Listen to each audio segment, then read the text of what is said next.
Hi everyone, welcome to Best Recipes with Sharon. This recipe is called Dutch Stamppot, and I'm inspired to make this because of an elderly Dutch lady who shared her recipe with me. And I wasn't even sure how to pronounce it properly.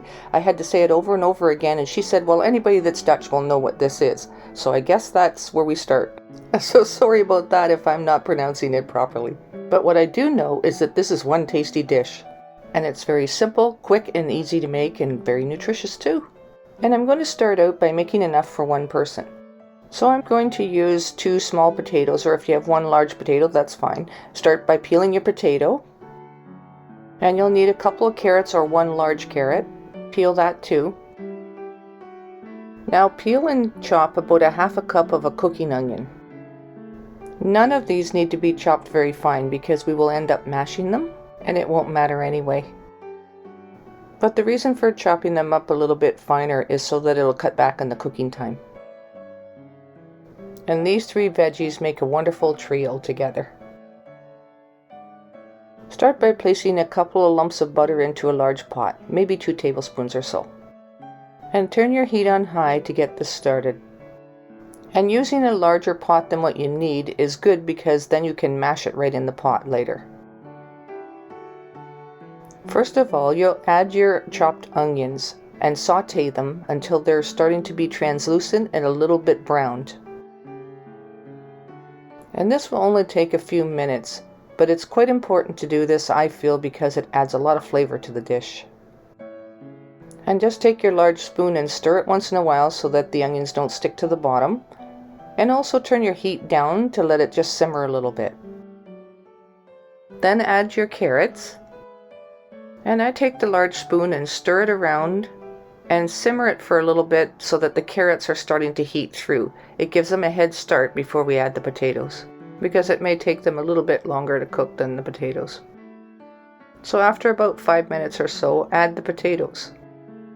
And once again, stir it so that it's all mixed in well. Now then, add about a quarter to a half cup of water. You just want to steam them nicely together. You don't want them to be boiled in a lot of water. But you do have to have it steaming enough that it'll cook through.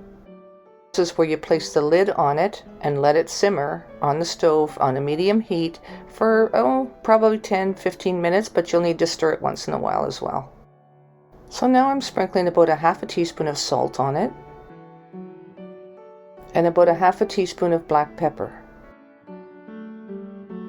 And right about now, it has a really appetizing aroma. It smells so good.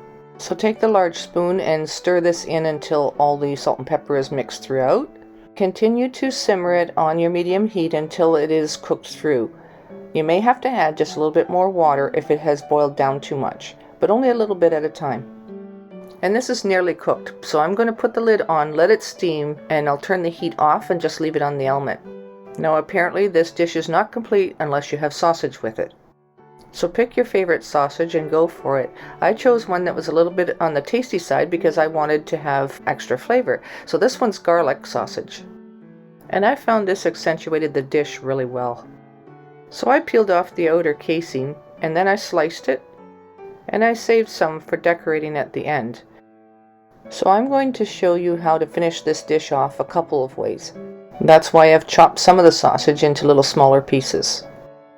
Now don't forget to check on your potatoes and carrots and make sure that they're not overcooking and stir them once in a while in between.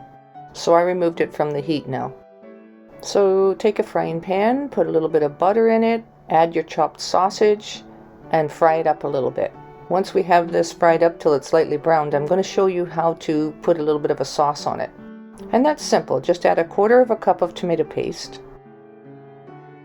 And also a quarter of a cup of tomato sauce, and mix that together and just simmer it over a medium-low heat until it thickens up a bit, and then remove it from the heat. Now to mash the vegetables. I just mash it with a regular potato masher. I don't want it to be creamed, just mashed. But if you prefer it to be more creamy, use an electric mixer. Now back to the sausage. Sprinkle it with a little bit of ginger and some pepper and some salt. Then stir that in and set it aside until you're ready to use it. Now then, back to the potatoes, carrots, and onions. Using a frying pan, melt a little butter and make sure it's evenly distributed in the bottom of the pan, and then spoon your potato, carrots, and onion mixture into the pan, and we're going to fry this now. Talk about adding flavor on top of flavor. You let that sit and fry for a little bit until it starts to brown, and then turn it over, and it should look something like this. You can see how it has dried up a little bit and browned nicely. Now here is a couple of ways to serve this. Take a bowl, add a little bit of kale, use an ice cream scoop and scoop some on top of the kale, then add a twist of sausage on top, and of course it's never complete until you add more sausage, and there you go. You can even steam your kale if you prefer. And another way is to take your vegetable mixture, place it on a plate in a round shape, use a glass to place an indent, and then use your sausage that's in the sauce and place it in that indent, and top it off with sausage and a piece of cooked carrot and potato, and a little twist of sausage on the top, and of course garnish with a little bit of kale on the side. And the sausage I used was pre-cooked garlic sausage. So you go ahead, give this a try. You'll be surprised at how good this really is. Thanks for watching. See you next time.